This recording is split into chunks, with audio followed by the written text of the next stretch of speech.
Hey, what's up, my YouTube people? I have a battle here against Minimonstr620 from my Twitch stream. It's actually the first of a pair of UU matches, so I'm excited to give you them. So let's go ahead and get started. This is, as I said, against Minimonstr620, or Lamont, I guess is an in-game name. I lead with my Crobat, which is a Choice Banded Crobat, as he leads with Banette, which is able to scout out that Choice Band. But yeah, Banette is a Mega Evolution Pokemon that I have actually not used yet. Looking at his team, it's almost certain, I think it's his only chance to be his Mega Evolution. But he doesn't want to take what my Crobat can dish out, and he goes out into his Stunkfish, which is a good play, since this thing can take my Choice Banded Brave Bird like a champ. This thing is a bulky electric ground wall thing, and it's kind of annoying. Either way, however, I'm pretty sure that my Fortress can come in and set up on this thing. He sets up his own Stealth Rocks, which is expected and fine. I'm just going to go ahead and do the same. He goes back into his Banette to avoid me, to probably keep me from Rapid Spinning. Being that it is Ghost type, it does block Rapid Spin, which I do carry. I just go for the Stealth Rocks, though, and I don't know what this thing is going to try to do to me, so I decide to actually set up a layer of spikes as well, as he Mega Evolves and ends up going for the Will-O-Wisp, which kind of hurts considering my Fortress does actually hit pretty hard with Gyro Ball. However, I'm not really an attacker and more of a support Pokemon, so it doesn't really matter that much. Actually, I guess I go for the Gyro Ball first just to see what he would do. But now I'm going to set up the spikes. I know I end up setting them up at some point. He's ended up going to switch out, and he ends up going into his Sunflora thing, which is interesting. And I kind of thought at first that he was carrying a Sun team, looking at his team preview due to that Sunflora. But I never actually saw the Sunny Day, but we'll see what he's about to do in a second. Either way, I don't want to stay in because I don't really know what this thing's going to do. In fact, I kind of think it's going to go for a Sunny Day to set up its ability. So I decide to switch out now, and I go back into, I believe, Crobat, which does counter this thing quite nicely with poison and flying moves. He ends up going for the Earth Power, which does not affect me, so that's pretty damn awesome for me. And I'm just going to go for the U-turn, believing that he's going to switch out. He's not going to stay in. Even if he does stay in, a Choice Band U-turn will do a decent chunk to, well, it would probably knock out that Sunflora. It's super effective as well. Either way, he goes back into his Stunfisk, which does get kind of murdered there by the Stealth Rocks and Spikes. Of course, he does have that Berry, which restores to his HP, but I end up hitting him right back down to yellow with the U-turn, and I end up going out into Nidoqueen. I do have the Earth Power. I decide to go for it, and I'm able to tank out this Dunkfisk, or is it Stunfisk? I don't know, one of the two. This pancake fish Pokemon with a Earth Power. So he goes out into Porygon-Z, and most of the time these things are choice specs. They hit super, super hard with 0 turn setup, and I'm just super afraid of this thing. I know they can probably carry Ice Beam, but I go out into Fortress. Either way, I get the resistance, although I don't even know if I can, prevent a 2-hit KO. He ends up just going for the Psy Shock, which I resist and ends up doing, like, nothing to me, which is actually pretty good.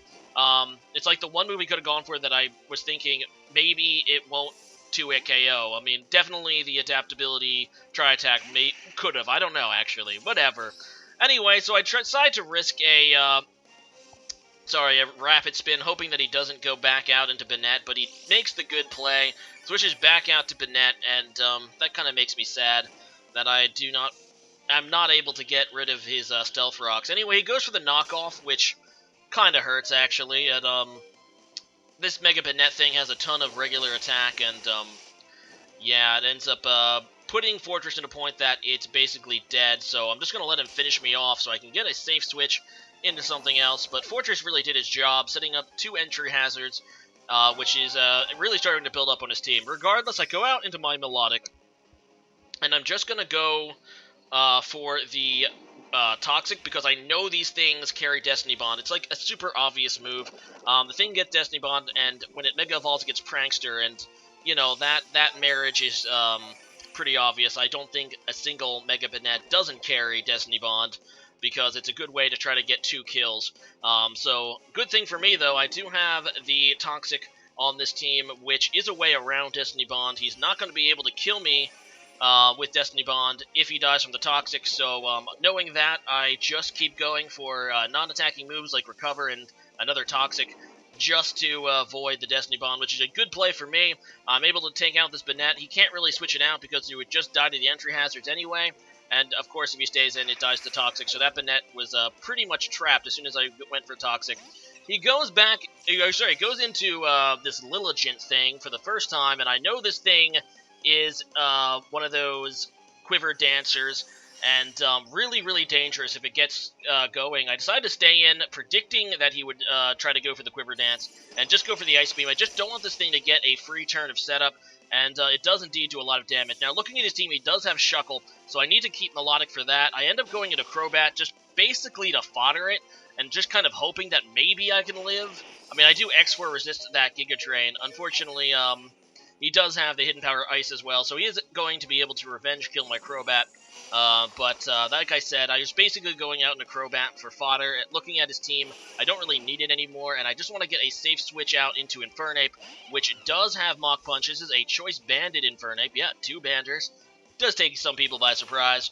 I just go for the Choice Banded Mach Punch to get rid of it, and yeah, as you can see, priority moves, especially powerful priority moves, are a must in most metagames because of speedy setuppers like Quiver Dance and even Choice Scarfers. Regardless, now he does go out into the Shuckle. I'm not going to be doing that much damage with Mach Punch, so I decided to go out in Melodic because, yeah, Melodic should be able to hit hard with some Stab Water moves, but he ends up predicting my switch and double switches, which is an excellent play for him, into his Sunflora, which puts me in a kind of compromising position.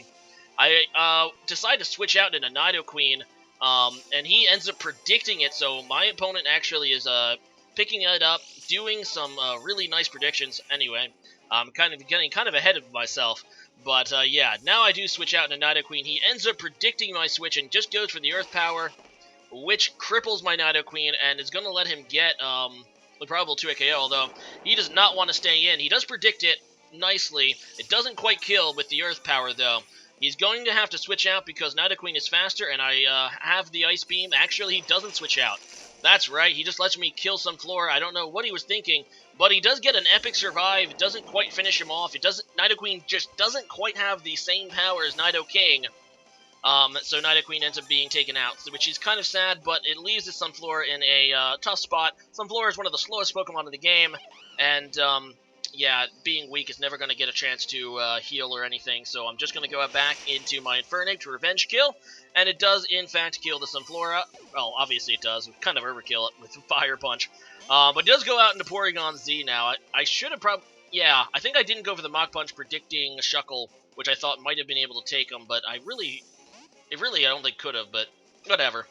This does force me to switch, because if this thing... I didn't know quite if this thing was Scarfed or Specs at this point. So I go into Ampharos pretty much as fodder. Looking at his team in the very beginning, I knew my Mega Ampharos wasn't going to be that big. So I'm just going to actually let it kill me. It is almost certainly Choice Specs, but judging by the amount of damage it does to a special wall like Ampharos. But I basically need to do this in order to get a safe switch into my next poke. Actually, I end up going right back into Infernape. I needed to do it in order to switch my move with Infernape, because I need to switch my move into Mach Punch to take this thing out, because a Choice Banded Mach Punch, super effective, obviously will do it.